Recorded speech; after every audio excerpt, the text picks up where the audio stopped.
అందరికీ నమస్కారం. జూన్ 4 పీడ విరగడ ఏడాది, సుపరిపాలన మొదలై ఏడాది. ప్రజల్ని భయభ్రాంతులకు గురి చేసే వాళ్ళు ఎవరైనా, స్వేచ్ఛా స్వతంత్రాలను హరించే వాళ్ళు ఎవరైనా కూడా రాక్షసుడితో సమానం.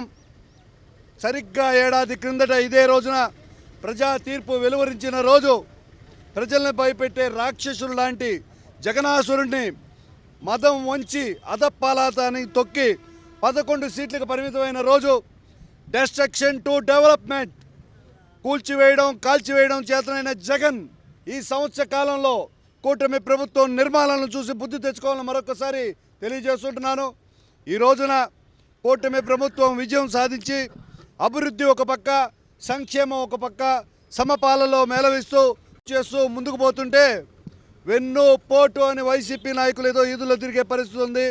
వెన్ను కన్ను అంటే తన్ని పంపిస్తారని చెప్పిన తెనాలి కార్యక్రమంలో అర్థమై ఉంటుంది.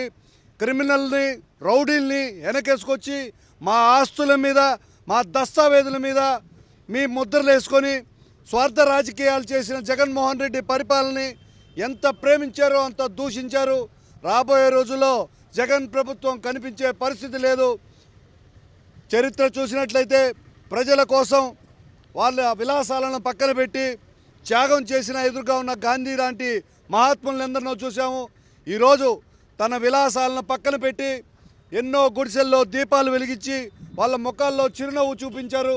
తండా ప్రాంతానికి, గిరిజన ప్రాంతాలకి ఎవరైతే పట్టణాలకు చేరలేరో వాళ్ళకి రోడ్ల సౌకర్యం కల్పించి, మంచినీటి సౌకర్యం కల్పించి ప్రజా నాయకుడిగా ఈ సంవత్సరం రోజులు ఎడతెరిపి లేకుండా పనిచేసిన కళ్యాణ్ గారి స్ఫూర్తిని ముందుకు తీసుకెళ్తామని తెలియజేస్తూ ఈరోజు నెల్లూరు జిల్లాలో కూటమి ప్రభుత్వం గెలిచిన తర్వాత జనసేన ఉనికిని 10 రెట్టింపు చేసిన మా జిల్లా పర్యవేక్షకుడు, ఏపీ టిట్కో చైర్మన్ మా వేములపాటి అజయ్ గారి సూచనలతో జనసేన పార్టీని మరింత ముందుకు తీసుకెళ్తామని తెలియజేస్తూ ఈరోజు అధ్యక్షుడు పవన్ కళ్యాణ్ గారి పిలుపు మేరకు, జనసేన నాయకుల పిలుపు మేరకు దీపావళి, భోగి, సంక్రాంతి అన్నీ ఒకే రోజు జరుపుకుంటున్నాం.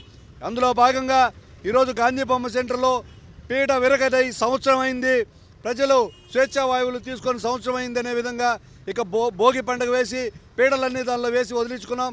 అదేవిధంగా జిల్లా కార్యాలయంలో సంక్రాంతిని తలపించే విధంగా రంగోలీ కార్యక్రమం ఉంది. సాయంత్రం పూట కూడా బాణసంచా కలిపి ప్రజలకు దీపావళి వచ్చిన రోజని తెలియజేసే పరిస్థితి ఉంది. కూటమి నాయకులు ప్రజల మద్దతుతో మరింత ముందుకు వెళ్ళాలని కోరుకుంటూ